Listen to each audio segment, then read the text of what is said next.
தமிழ்நாட்டில் வடகிழக்கு பருவமழை அக்டோபர் 15ஆம் தேதி ஆரம்பிச்சதுல இருந்து வட மாவட்டம், தென் மாவட்டங்கள் எல்லா பகுதிகளிலும் நல்லா மழை பெஞ்சுது. இதனால ஏரிகள், குளங்கள் எல்லாம் கிட்டத்தட்ட முழு கொள்ளளவை எட்டியது. ஆனா நவம்பர்ல அந்த அளவுக்கு மழை வரல.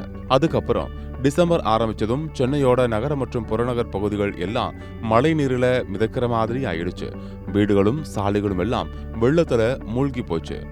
இப்போ அடுத்த சில நாட்கள்ல வானிலை எப்படி இருக்கும்னு வானிலை ஆய்வு மையம் சொல்றாங்க. அதன்படி தென்மேற்கு வங்கக்கடல் பக்கம் ஒரு காற்றழுத்த குறைவு மாதிரி அமைப்பு இருக்குன்னு தெரிவிச்சிருக்காங்க.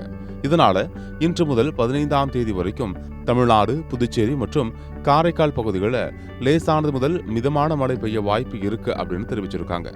சென்னை மற்றும் சென்னை புறநகர் பகுதிகளில் இன்னைக்கு வானம் கொஞ்சம் மேகமூட்டமா இருக்கும் அப்படின்னும், சில பகுதிகளில் லேசா மழை தூர வாய்ப்பு இருக்கும்னு சொல்றாங்க. இது தவிர நாகப்பட்டினம், ராமநாதபுரம், திருவாரூர், தூத்துக்குடி பகுதிகளில் இடி மின்னலுடன் கூடிய லேசானது முதல் மிதமான மழை பெய்யலாம் அப்படின்னு வானிலை ஆய்வு மையம் கணிச்சிருக்காங்க.